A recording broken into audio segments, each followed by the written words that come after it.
సుదీర్ఘ మన్నిక NBC bearing సమర్పించు హెడ్లైన్స్.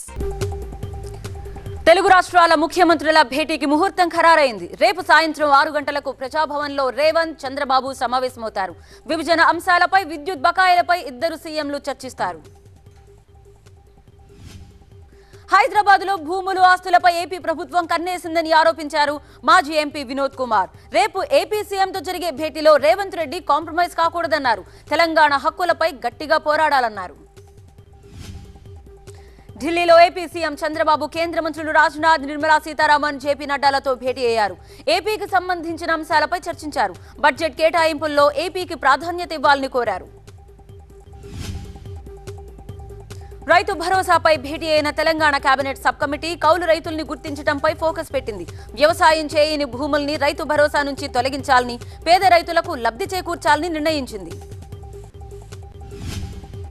త్వరలో రాజీవ్ స్కిల్ యూనివర్సిటీ ఏర్పాటు చేస్తామన్నారు మంత్రి కోమటిరెడ్డి. నాక్ సెంటర్ దగ్గర 32 ఎకరాల్లో స్కిల్ వర్సిటీని నెలకొల్పుతామన్నారు. ఆరోగ్యశ్రీ పరిమితిని 10 లక్షలకు పెంచామని మంత్రి అన్నారు. ప్రివిలేజ్ మోషన్ ఇచ్చేందుకు అసెంబ్లీకి వచ్చామన్న కౌశిక్ రెడ్డి స్పీకర్ తమకు టైం ఇవ్వలేదన్నారు. జెడ్పీ మీటింగ్ లో డీఈఓని సస్పెండ్ చేయాలని కోరానని, నిరసన తెలిపినందుకు తనపై కేసులు పెడుతున్నారని ఆరోపించారు. నేరస్తుడు పిన్నెల్ని కాపాడటానికి జగన్ నెల్లూరు జైలుకు వెళ్లారన్నారు మాచర్ల ఎమ్మెల్యే జూలికంటి బ్రహ్మారెడ్డి. తన హయాంలో దాడులపై జగన్ ఎందుకు స్పందించలేదన్నారు. పిన్నెల్లి అరాచకాలపై చర్చకు సిద్ధమన్నారు.